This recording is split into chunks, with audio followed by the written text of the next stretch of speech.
What is up, guys? My name is Logan Tremellen, and this is the Defying Odds podcast. The person who I'm interviewing today is actually my last full-time employer. I used to work for him. Actually, I think I worked for you on and off for multiple years, worked under the table pretty much the entire time, I think, doing random things like counting in T-shirts or printing my own T-shirts or helping you with little videos there at the end. So I think it's funny to bring him on. One, because we've had that history and we've been working together for 5, 6, 7 years. I've known him my entire life pretty much. Yeah. And two, because now he actually is slowly building an empire for himself. And he has, he started with a clothing brand, then he went into, my mic keeps on falling over. He started with a clothing brand, then he went into screen printing, and now he's getting into real estate. He's buying supercars. He has, a bunch of employees, and he's building basically just a nice empire for him and his new family that he's starting. Nice. So he's been one of our clients here at Tremellen Media House for a while, for the past 3-4 years. We've always been working with him. We've always stayed in touch. That was pretty cool. I didn't realize that I was your last full-time employer. I'm pretty sure you were. Because it makes sense. I was working for you when I got my first video gig. It was an $800 wedding for the Noldies. Okay. And after that, I was like, I have $800 in the bank account. I can live for 2 months. Yeah. And I'm like, all right, Adam. And then I gave you my 2 weeks. I felt so bad, and I was giving you my 2 weeks too. But yeah, that was like the moment when I made the decision to start working for myself. It was when I was working for you. That's wild. Yeah. I feel like it's been more than 3 or 4 years since we've been working together in this aspect. Yeah. You were doing like videos for Motorama. I did one for you. Yeah. Yeah. But that would have been 2017, 2018. Yeah. So maybe it's only been 3 or 4 years. You haven't been doing this that long. Yeah. 4 or 5 years. You're so young. Yeah. Sometimes I forget. Yeah. You act a lot older than you are. Yeah. But you're still like 16. I get that a lot. Yeah. 17 and a half. Yeah. It's kind of crazy because time flies, and you've ever since I've known you. Well, since you were a kid, you were a little bit different when you were a kid. That was very different. Yeah. Yeah. I could running around my house in my underwear. I could share some stories, but I won't. Yeah. But yeah, and then you grew up and matured, and definitely I saw a lot of myself in you when I was that age, and that's why I think that's one of the main reasons why we stay connected so well, because I am entrepreneurial. You are as well, and I think that I love to see how you're always doing something different and growing, and people that you're working with and collaborating with and networking with. I'm like, it's crazy. It's awesome, dude. Yeah. It's awesome. I appreciate it. Yeah. Even the one time when I had dinner with you and Nico, it was me and my pickup truck, you and your R8, and Nico in his Lambo. And some of my brother's friends saw me with you guys, and he texted Dylan right away. He's like, how does your brother hang out with all these people? I'm like, I just try to give them some sort of value. In this case, we just built a relationship over me giving you video work. I think you were with us that day because I think I picked up the car that day. You picked up the car, yeah. So we filmed that cool video. Process. Yeah.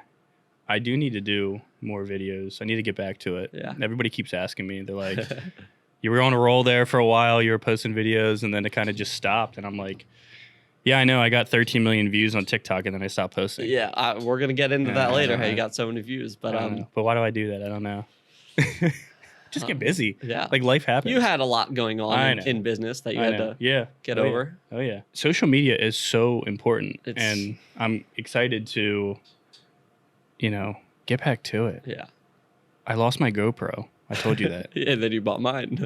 Oh, yeah. That's right. I bought yours. Yeah. So we're going to get into that later, because I even just had a meeting with a local marketing company just the other day to start working with them for video. And they were like, honestly, we don't do much video. We don't do organic video. I'm like, you're a marketing company that doesn't do video. Yeah, right. I'm like, I'm a marketing company that only does video. Yeah.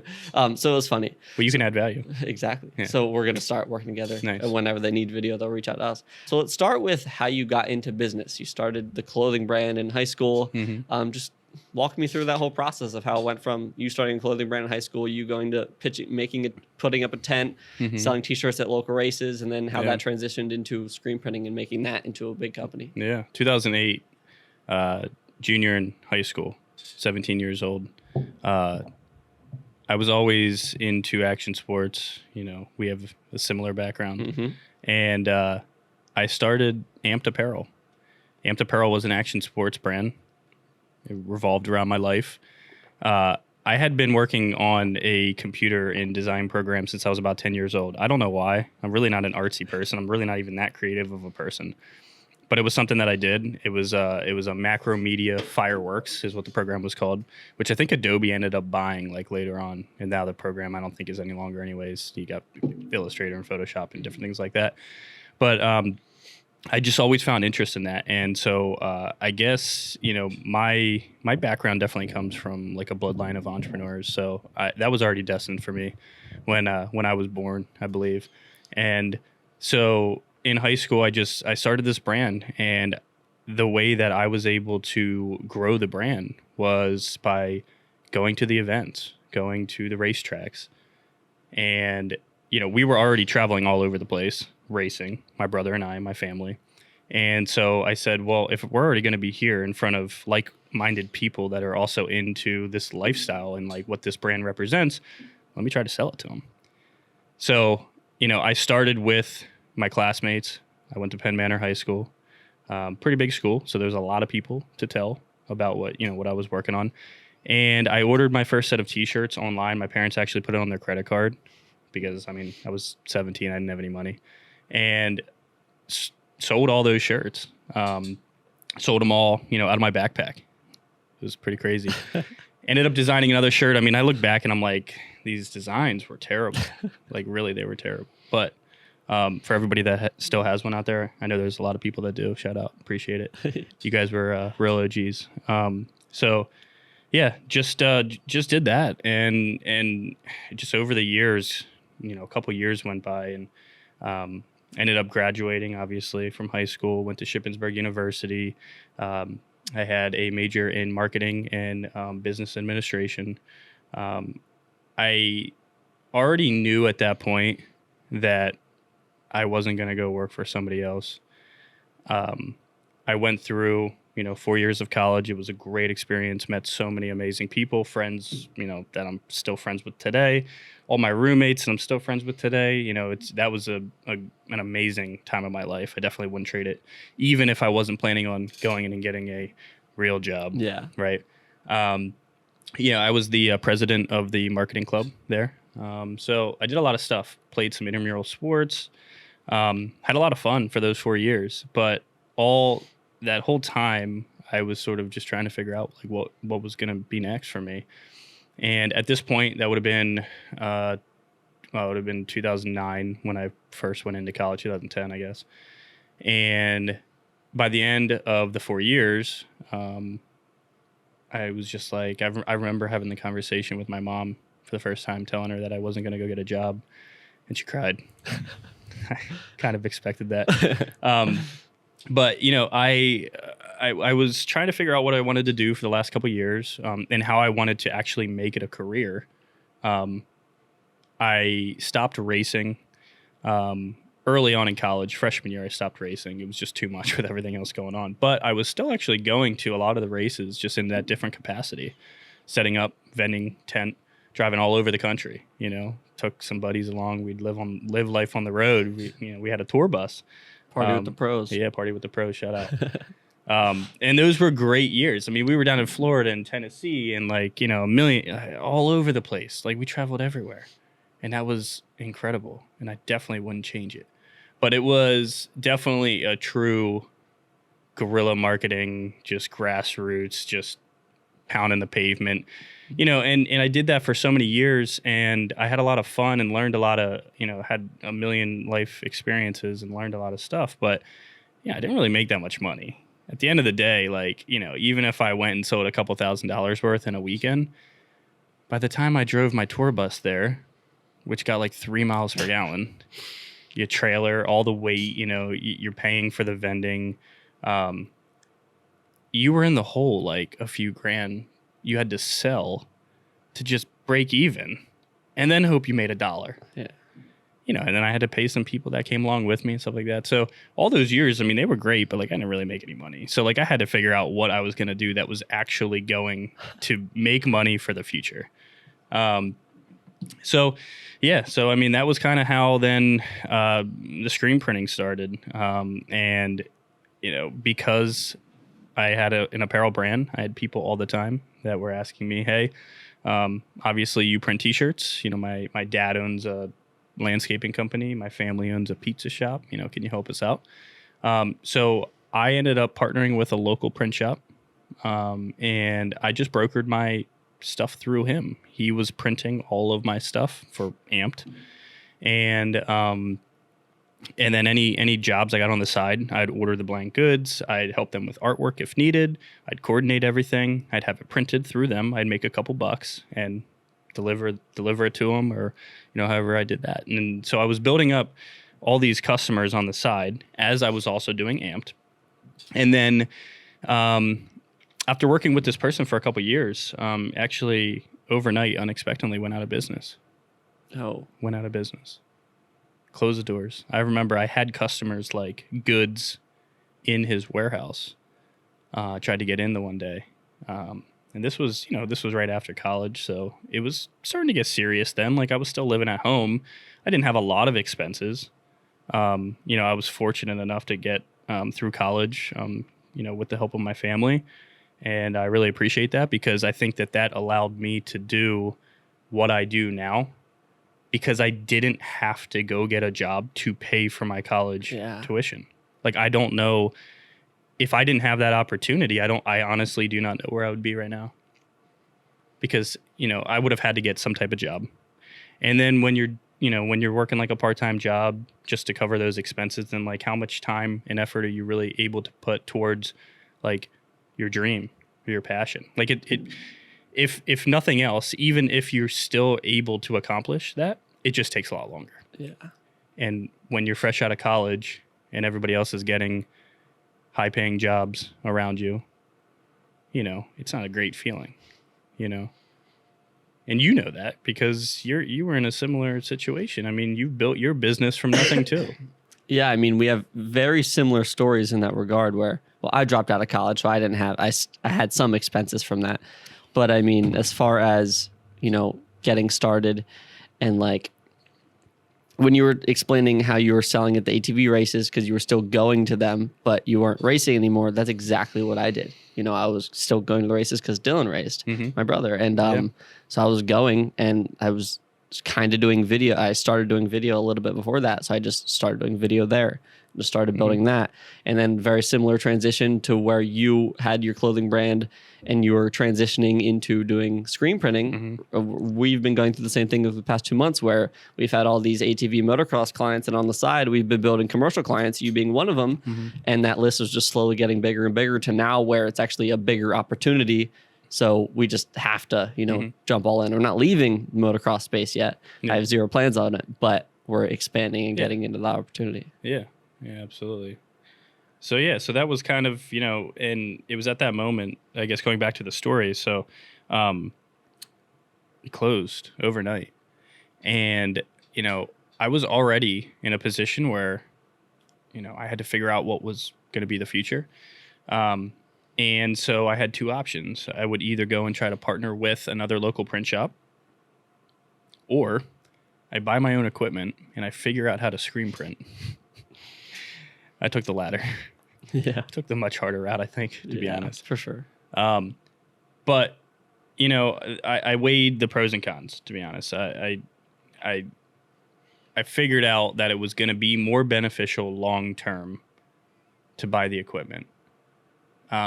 If I was in that exact same position right now, I'm not sure I would have done it. Yeah. Didn't realize how much work it was. At that time, it made sense, but I don't think I would do it right now.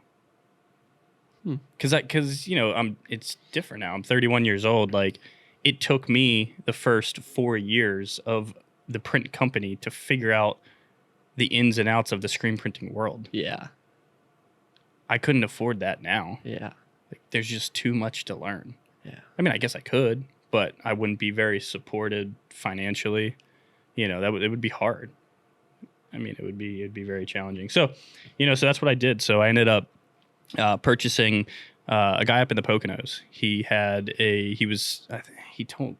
he he was doing it part-time in his garage. He had everything he needed, and he was working as a salesperson for his day job. And they gave him a promotion. He could no longer do his hobby, right? And he sold all of his equipment. So my brother and I went up to the Poconos, loaded up the entire truck, and brought the equipment home, put it in a garage, learned how to screen print. Was that the garage that I ended up working with you out of? Was that the same garage? The one over on Lincoln Highway? Yeah. Mm-hmm. Yeah. 2-car garage. That was my first shop. It was like 500 square feet. It was very small. No heat, no bathroom. Had to pee in the corner. Yeah, I remember. I worked there. I think was it in summers? I worked there. I remember working there. Yeah, I mean, you like came and went, a couple times over the years, just with whatever you were doing. Yeah, and every time you were like, "Hey, like I'm home," and I'm like, "Well, you already know what you're doing. Like, you want a job? Come on." Yeah. So it was pretty cool in that aspect. Actually, going back to the P story, one of my first employees. I hope he's watching this. He was over. There was like the corner was just like a drain. It was cut out. It was like a foot deep. He was like over in the corner doing something. He like fell in the hole. And then we told him like, dude, that's the hole that we pee in. Oh, that sucks. I feel bad for him. I don't know what happened after that. He quit. He did end up quitting. just not right then. Yeah, not right then. But it's crazy. I mean, we've come such a long way since that first shop. And to be honest, it really hasn't even been that long.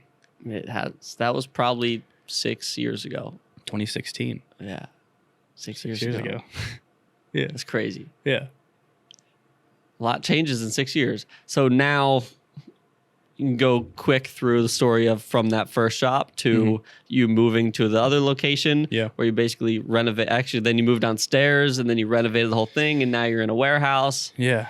So on that same property where we were in the 2-car garage, it was 500 square feet. An opportunity came about at the front of the property. It was more of a retail space. So definitely not outfitted for commercial screen printing equipment by any means. No. At this point, I had more equipment. We ended up actually taking the front office, and that was our office and fulfillment area. And then we still kept the garage so we had a bathroom now. And we also had like a place for customers to come in.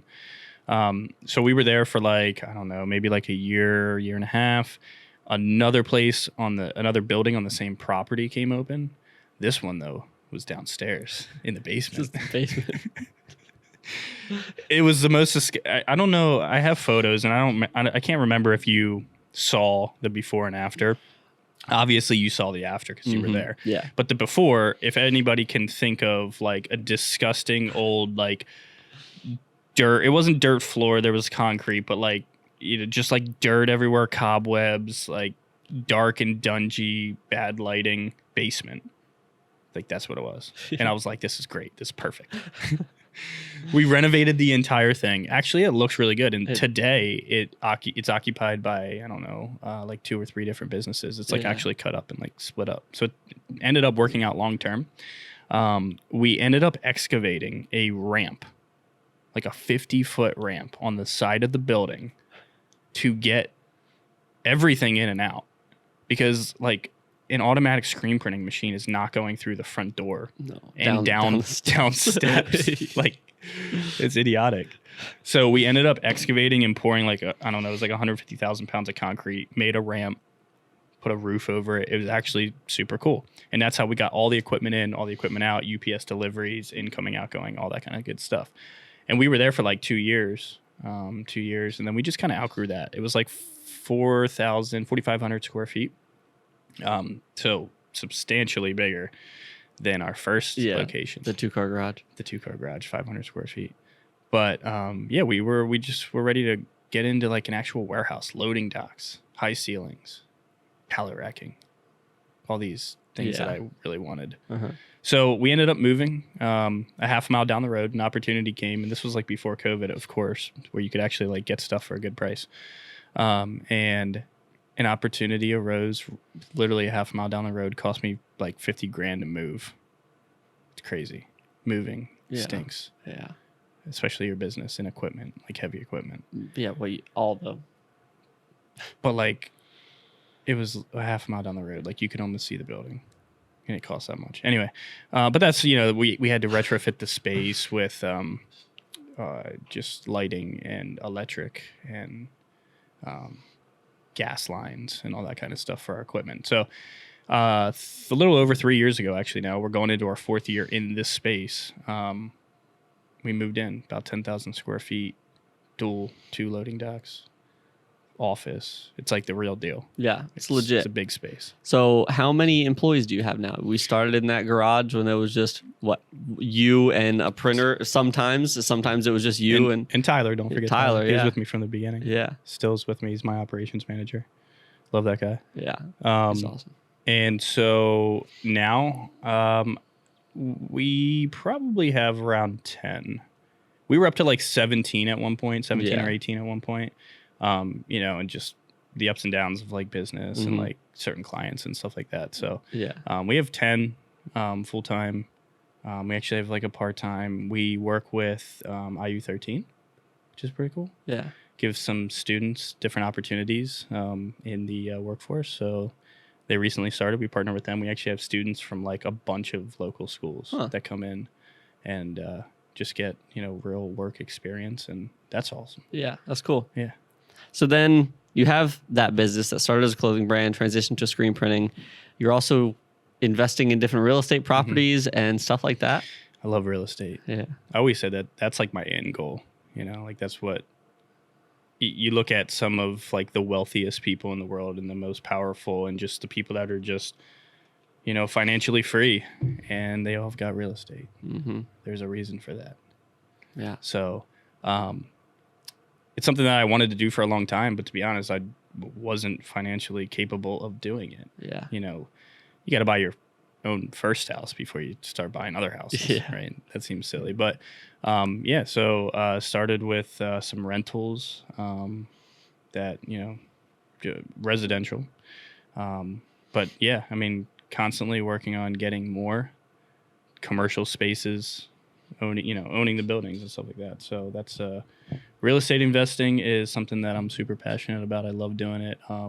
Flipping homes is also fun. We're working on one right now, actually, in Lancaster City. Being from Lancaster, like I know the area so well. I feel really, even though the market is just booming here in the city, if you find that little diamond in the rough, bring it back to life. A lot of these places are pretty run down, dilapidated, and go in. It costs a lot of money, but you can either rent it when it's done or flip it. Mm-hmm. So working on one right now.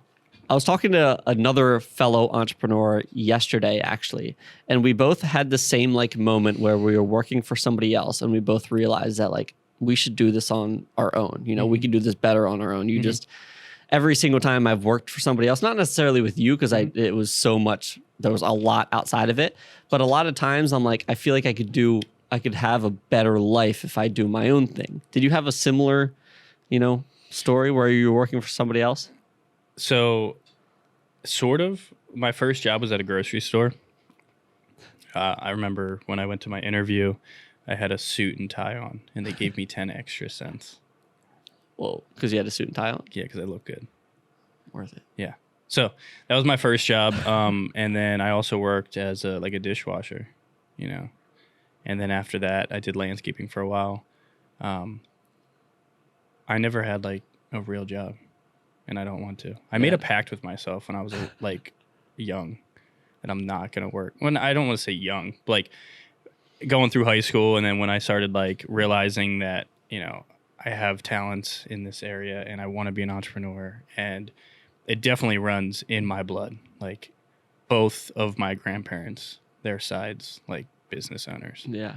So I think I was just destined. I don't know if I had a choice. Yeah. But honestly, I wouldn't trade it for anything. I really wouldn't. So you said back when you had that choice to find another screen printer to broker to or start your own thing, you said you don't think you would have made the decision to start your own thing.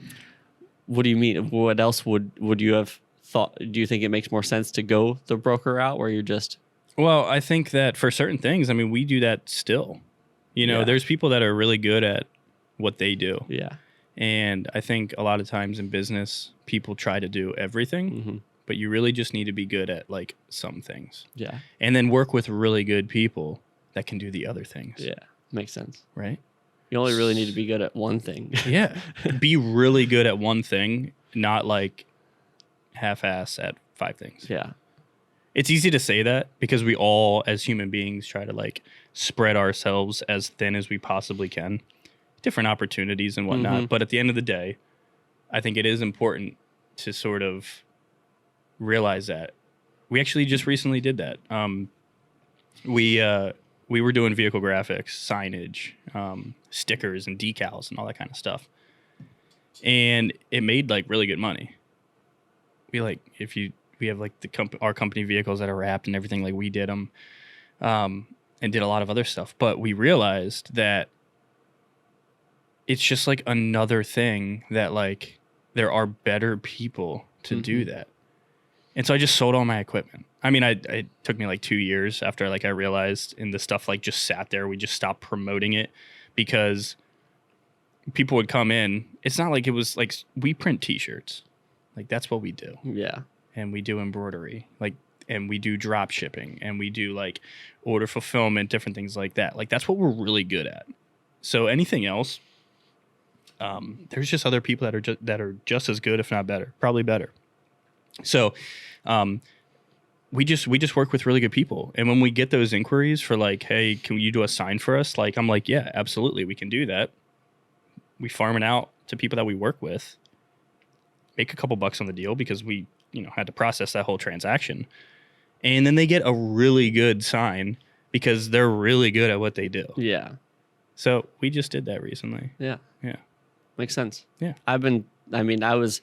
There was a little bit there where I considered on taking on more just general marketing work. And I'm like, honestly, I'm so early in the process that it doesn't make sense to do anything else besides video production. Yeah. Because like, up until I hit $1 million in revenue, it's all strictly just sales and outreach and just getting new business. Yeah. So until that point, there's no reason I should bring on other types of work, Well, I think it's good too. Like a lot of times at the beginning, you do have to take on different types of work to realize what you don't want to do. Mm-hmm.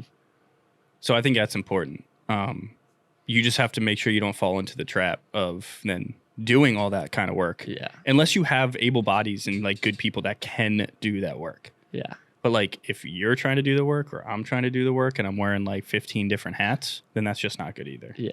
Take me in when I say the biggest challenge that you've dealt with. It might be recent. I don't know if you want to talk about everything, but what's the biggest challenge you've had to get over in business? Actually, it can be in life too. This is the Defying Odds podcast. It's not necessarily just related to business. Yeah. I mean, I would say, recently, a lot has changed over the past couple of years just with the world, obviously, as we know. So it has been challenging. I mean, it's been challenging, maintaining staff, hiring, maintaining customers. A lot of people wanted to cut back on spending. So it's been a challenge over the last couple of years for sure. Even though it's been a challenge, surprisingly, like we've still been growing. I know, a lot of businesses haven't, but then there's a lot of businesses that have. I think we're in a really good business and a really good industry that people always need T-shirts. We all wear stuff. Yeah. You're always going to wear clothing, I hope. Yeah. So like it's a very much needed, even like I'll say like a marketing piece. Every business needs some type of branded merch, and a lot of people do too. Everybody their kids on soccer team or football team or something, spirit wear, like everybody knows somebody that needs printed T-shirts. I'll just say T-shirts because that covers everything basically. Yeah. Of course we do everything.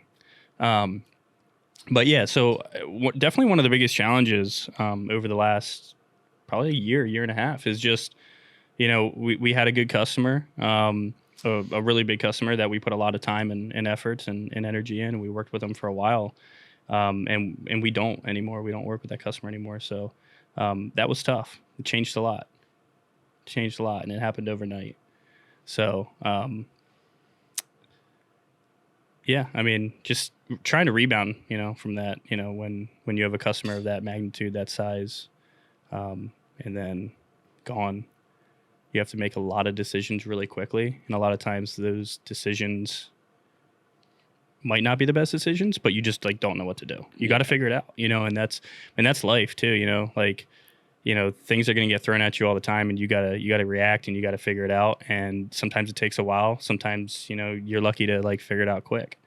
But that's kind of where we're at, just trying to figure out, like, we identified the type of work that we want. We don't sell on price.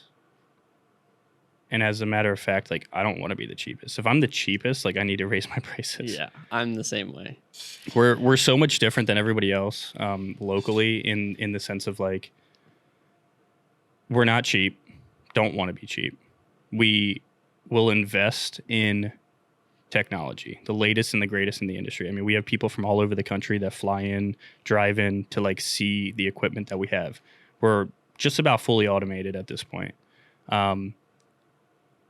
But I'm not cheap because, number one, I have to pay for everything. I'm one of my guys, Tyler, he's big tech buff. So anytime there's an opportunity to try to make something better or done quicker, easier, faster, whatever the case is, we like look into it. And, it always comes with a pretty hefty expense. So we do need to keep that in mind. Yeah. But, if you weigh the pros and the cons and it makes sense, let's do it. Let's try it. So we have some amazing technology. It costs a lot of money. And we also pay our people really well too. And our people get benefits, full benefits. And that's not super normal in our industry. I think over the past couple of years, I would say, like, if you looked at the entire country, it's probably becoming, a lot more popular. But historically, like, our industry, like, low paying jobs, lack of technology, no benefits. And we really wanted to change that completely. I don't come from screen printing. Like, I don't. Yeah. I just like business, and I fell into this. And that's why I think we do it so much different than everybody else. And I also think that's what allows us to be ahead of everybody else. Yeah. I just had a meeting the other day with a local marketing company. I told you that. And I was like talking, I explained our pricing to him. And as soon as I said it, he's like, whoa. And I'm like, good. Yeah. I'm like, I would have been very upset if you're like, that's it. Yeah. So I'm in the very same boat where I set pricing to not be, competing with local businesses on pricing. I want to try to set myself apart from everybody else by offering them just a different quality of service. Yeah. And that's why we're in our own pricing category. Absolutely. And then he also said, because I told him basically just dreams and aspirations of like where I want to go in the next 1 to 2 years. And he's like, maybe you should dial back pricing a little bit and try to get more retainer small clients. And I'm like, that'd be good in regards to me not having to worry about losing like a big client like you dealt with recently. But at the same time, then we wouldn't have as much, I wouldn't be able to give them as much resources and as much time if the client's half the cost of another, It's hard. Like, preferably in business, you'd want to have like, 10 equal customers. So if one drops out, like, doesn't really hurt that bad. Yeah. But, sometimes it's just the way that it happens. You have some customers that are substantial, and it's our job to put as much time and effort into that relationship as possible, because it's important. It's important for them because clearly they're giving you a lot of business, and it's important for us because we want to do a good job and we're relying on their business. Your business is reliant on that. The people that you employ are relying on that. The weight of the world is on my shoulders and yours, So I think it's nice to have that happy medium. In our business, we have what's considered contract work, which is basically just low paying work. It's just volume based. It's not ideal, but most shops will do a little bit of it. You just have to be like cautious of how much of it you do. Yeah. And what I mean by contract work is like, there's a lot of people that sell these types of services, essentially how I started, but don't actually do the work. they're like marketing agencies, like advertising companies, different things like that. They'll have salespeople that will sell promotional products, T-shirts, printwear, different things like that. And then they'll end up partnering with people like us who actually do the work. And then they obviously have to make a margin. So they work with us. Hey, like we'll give you X amount of work per year. In exchange, give us some better pricing so we can make a profit too. So it's steady. But, you know, the real name of the game is housework. Yeah. That's where you make your margins. And that's where you can also do a really good job for your customer as the end user. Yeah. So. And then that contract work really helps you, you know, cover expenses when you have, you know, clients that you lose. We do a very similar thing where we have, you know, 3, 4, 5 clients who get the same work, same, you know, deliverables every single week, every single month. Mm-hmm. And that just covers our expenses. Yeah, you just count on that. Exactly. Yeah. And then everything on top of that is just growth for the business. Mm-hmm. So let's go into how you went viral on Instagram. So it's TikTok. TikTok. I was helping you with a bunch of videos, and just you obviously follow Gary Vee. You follow these people who just preach posting on social media. Yeah. And so we were creating, you know, a few different types of videos for the pages at a few different periods. And then you had one video that you made by yourself. Walk me through the story and how viral it went. I don't know what it's at now. It was, I don't know, 15 million maybe. 16 million. What's the difference? It's a million. Yeah. I don't know. But yeah, you know, it's really funny because we've put so much time and effort over the years in like trying to come up with good videos, and they are great videos. But the ones that seem to like really take off are the ones that I put zero effort into. So this one specifically, we recently got a machine it was an automatic machine that folded a T-shirt. Maybe you can put it up on the screen. I don't know. Yeah. Show the video. Yeah, show the video. It's like 6 seconds long. It's so we recently got this machine and we were like testing it out. We were burning through a job. It needed to be folded and polybagged. And you can just see 2 of my team members like just folding T-shirts. And it went like absolutely viral. Like people were mimicking it. What's that called? Like a duet or something like that? Yeah. I don't know.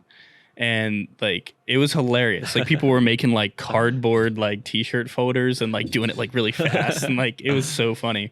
And it kept getting just reshared, and I ended up getting starting to get like paid by TikTok because of it. I still have money in that account. I don't just let like. I think I have some in my TikTok account too. Just like let it in there. And then you know it's funny because then we posted it on Instagram, and it's still got like a lot of like love on there. I can't remember. Couple 100,000, but it just like wasn't the same. Actually, I posted the video from TikTok on Instagram, so it's like the you can TikTok, see the TikTok logo. So I don't know like if people if they like that or not. Yeah, but I don't know. It was sort of at that point that I was having really like a lot of fun with TikTok, and like you were helping out, which you know we're gonna continue to do. We just haven't in a while because life. Yeah. But it's just funny, you know, like some of these videos. Like I just posted one the other day. It was actually the T-shirt folder again.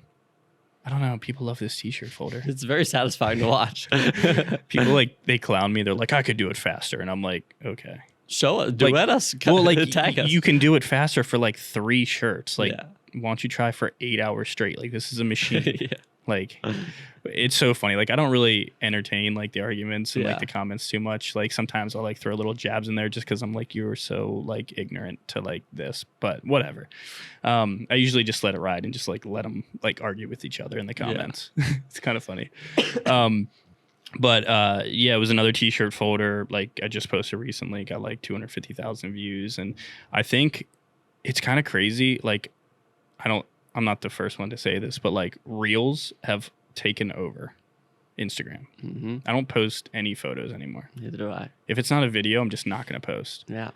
I know it's so incredibly important to post more, but I just don't do it. Yeah. I don't know why. It's time consuming. It's time consuming, but like I go out into the shop and I can film a video for 6 seconds and throw it up. It really isn't. I don't really have an excuse other than like sometimes I try to be. It's actually funny. Like you'll see me around the shop. All my employees like know Like I'll be like hanging upside down somewhere, like trying to get the shot. The other day I had my phone taped to like a broomstick and I was walking around and then somebody called me. So then I'm standing there like this with a broomstick and it's just, I don't know. So like I'm always trying to get the shot. If you go on our social media, Instagram page specifically, I think there's a lot of cool content on there. We have like 10,000 followers on Instagram, like 75,000 on TikTok. But the reels are where it's at. Like every time I post a reel, it's getting like minimum 10,000 views.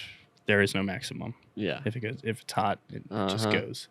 And then it's kind of crazy how it like comes back to like that t-shirt folder one I was just talking about. It got up to like 50,000 and then it went stagnant for like 4 days. And then I like open up my Instagram and it's like 500 new follows. And like it just blew up again overnight. And like now it's gaining more traction again today. Yeah.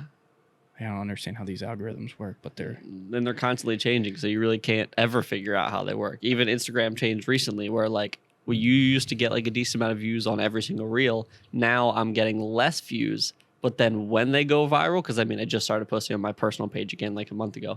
I'm getting on average less views, but then the spikes are higher spikes. Oh. Yeah. So it's weird. Yeah. That is pretty cool. Yeah. So this video went viral. Didn't you get put on the news with it? Oh, yeah. I remember it's like seeing the article or something. Yeah, it was in Lancaster Online. They called me. That was pretty cool. Like they were just like, local business owner, goes viral on TikTok. And like, I mean, like 15 million views. That's a lot. Yeah. It's a lot of views. I haven't had any videos come close to that. I think I have one. The next closest is like 1 million. That's crazy. And then how many sales do you think came from that one post? It's almost impossible to measure that. Yeah. Whenever we get emails or phone calls, like we always ask, how did you hear about us? Especially if it's somebody out of town or especially, like I said, through email. I knew we were getting an abundance of like email inquiries. Like I knew stuff was coming from that TikTok video. And I still was asking. I would say, I mean, we definitely like, I wish I had an answer for you. I know we had one customer that spent like $5,000 with us. Another couple customers that spent like a couple thousand, like 1,000 or something like that. Yeah. I would say that TikTok probably generated like 10 to like 15 grand That's awesome. in sales. Yeah. And now they're like continuing customers. Yeah. So what's that worth? Yeah. Long term. Yeah. And so you can't ever really put a number on that because it's just marketing versus sales. But that's exactly the biggest problem that I've been struggling with. And like talking to clients are like, well, what's this worth? I'm like, well, you won't see an ROI, but if you do this for 2 years, I can guarantee you that your business will be a lot bigger. Yeah.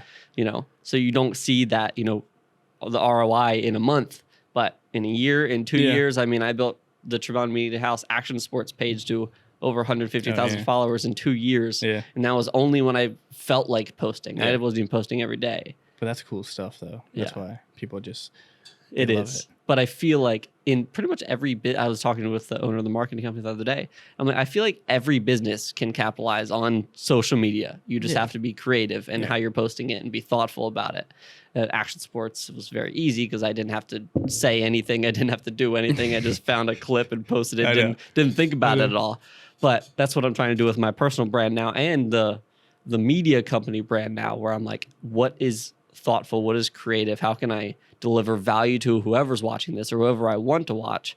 And I mean, I think the Tremellen Media page, which I started in 2018 when I was dropping out of college, I started posting again just last month, and I think it's already at like 30,000 hits this month. And I'm like, just for me posting 10 videos, 30,000 hits. I'm like, how is that?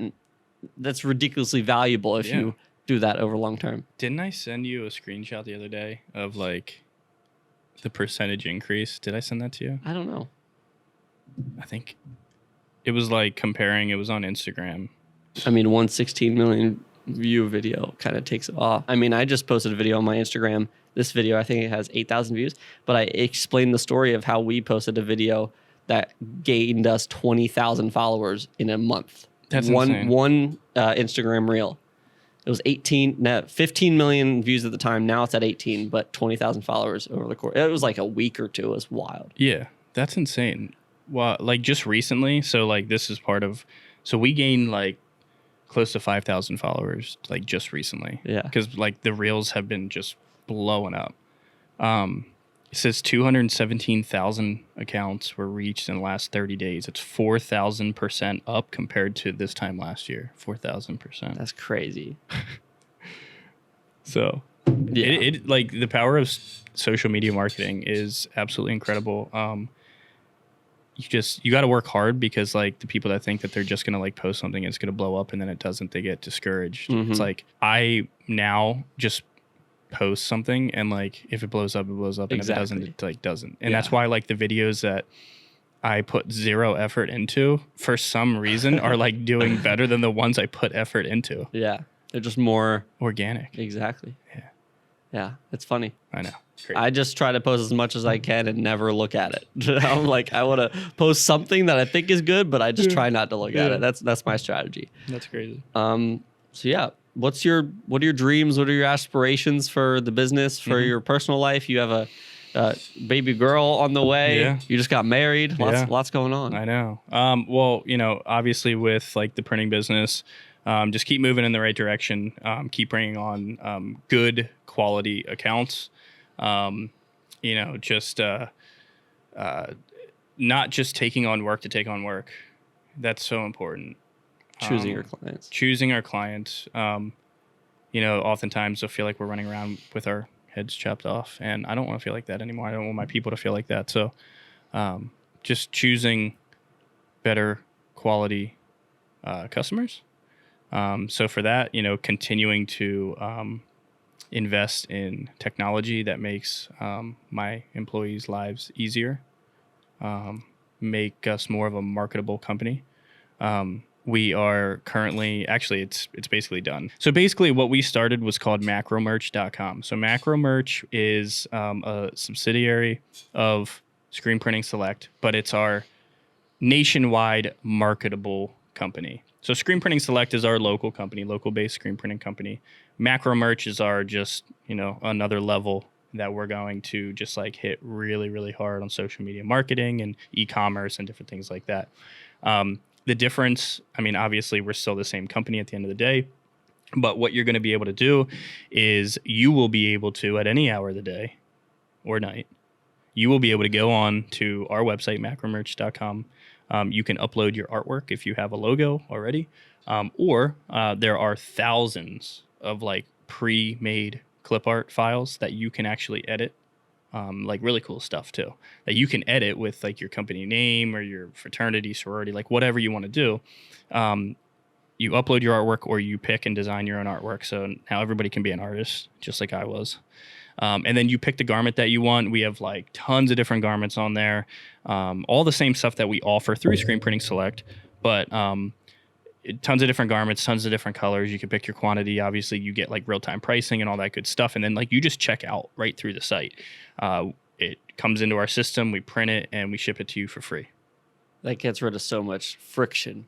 Yeah. I'm sure that's going to help a ton. Yeah. It'll help with, it'll really help with the administrative stuff. Yeah. Because processing orders takes time.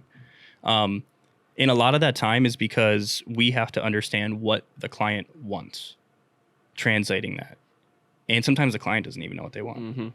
Mm-hmm. So by the client and the customer being able to go on our website and upload their artwork, check it out, see what it's going to look like on different garment types, different placements, like, or they can create their own. Say they don't even know what type of design they want. Like, hey, they got, a reunion coming up. Like, what do I want? Well, they can explore like the beach clip art, palm tree stuff, John's whatever Baker family reunion 2023, whatever, and they can go on and like they can check it out, they can place it on the shirt, they can show their friends, show their family, get like opinions. So it's cool because it gives the customer their creative freedom to do what they want, and it takes the administrative part out of our job, so it's like a win-win for everybody. Yeah, so that's really cool. I feel like that's gonna just make it so much easier for you guys to take on more work. Absolutely. Yeah. Well, people can place orders in the evening, on the weekends, like when we're not able to respond to emails and take orders. And I feel like a lot of people want to take orders, like place an order. Like if I was going to order a t-shirt online, and I had to call somebody, I wouldn't do it. Yeah. I wouldn't place an order. Yeah, well, that's your generation. I know. I know. But I'm saying that it opens up so much more opportunity. Yeah, no, you're right. You're totally right. And I think that's one of the reasons too. People don't want to have to talk to people anymore. Mm-hmm. So they don't have to talk to anybody. That's why I pitch video, because I'm like, a lot of people don't talk to sales. If you say what you want to say on a sales call or whatever, in video, you can put that on the website. Nobody has to talk to anybody. It's They not can a bad idea. still learn from you and still get your rapport and like want to do business with you all through video. I know. We have to do more video. Like, there's just always something new that we can do with video. Yeah. It's never ending, and I like video a lot. What's the next question? That's it. What? That was what are your dreams and aspirations? Wow. That's cool. Yeah. This was fun. Yeah. Is there anything else you want to talk about? No, I but missed just anything? like make sure that you go and follow us on social media. Instagram. Screen printing select. Screen printing select. Bam. Oh, Nice. we're good. You got to wrap it up. No, I don't do an outro. Nobody's gonna listen this far anyway. You don't think? I mean, I The hope. funny stuff's at the end.